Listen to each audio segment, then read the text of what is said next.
Understanding the phrase, alienate someone, a guide for English learners. Hello everyone. Today, we're going to explore a very interesting English phrase, alienate someone. This phrase is commonly used in both casual and formal English, and understanding it can really enhance your communication skills. So, let's dive in and unravel the meaning and usage of alienate someone together. Alienate is a verb that essentially means to cause someone to feel isolated or estranged. When you alienate someone, you do something that makes them feel separated from you or others. This can happen in various contexts like friendships, family relationships, or even between a company and its customers. It's important to understand that alienation usually involves emotional distance or loss of affection.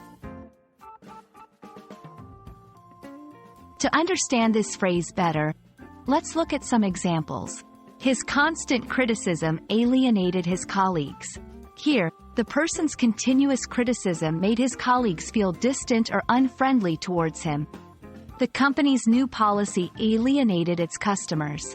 This means the company's policy caused its customers to feel disconnected or unappreciated.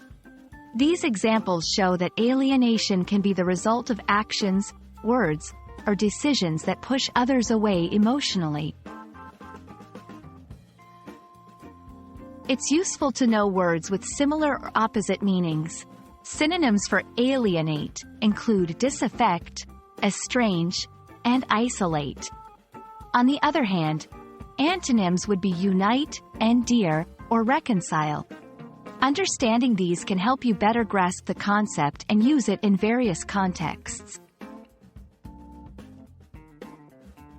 While learning about alienation, it's equally important to know how to avoid alienating others. This involves being considerate of others' feelings, communicating effectively, and being empathetic. Remember, maintaining positive relationships is about understanding and respecting the emotions and perspectives of others. I hope this video has helped you understand what it means to alienate someone, and how you can use this phrase effectively in your conversations. Remember, language is not just about words. It's also about the emotions and relationships they can affect.